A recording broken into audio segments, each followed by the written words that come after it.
ఈ గ్రహదోషంబులు దుర్నిమిత్తములు నీ కళ్యాణ నామంబు ప్రత్యహమం పేర్కొను ఉత్తమోత్తముల బాధం పెట్టగానూపునే.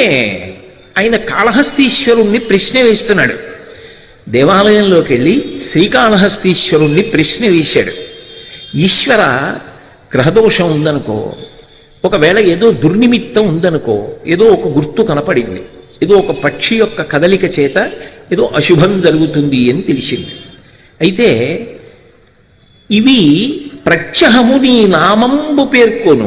ప్రతిరోజు నీ నామాన్ని పట్టుకున్నవాడు ఎవరుంటాడో, ప్రతిరోజు నీ నామములను భక్తితో పలికేటటువంటి వాడు ఎవరు ఉంటాడో వాణ్ణి బాధం పెట్టగానోపునే. అవి బాధ పెట్టగలవా? సాధ్యమా? అని పక్కన ఉపమానం తీసుకొచ్చాడు. ఆయన అన్నాడు, దహనం కప్పగజాలుని శలభ సంతానంబు. సూర్యుణ్ణి దీపపు పురుగులు వెళ్ళి అడ్డుకుని ఆయన కాంతి రాకుండా ఆపగలవా? ఆపలేవు. నీ సేవం చేసి హతక్లేశులు కారుకాక మనుజులు శ్రీకాళహస్తీశ్వర. నువ్వు కదా ప్రధానం.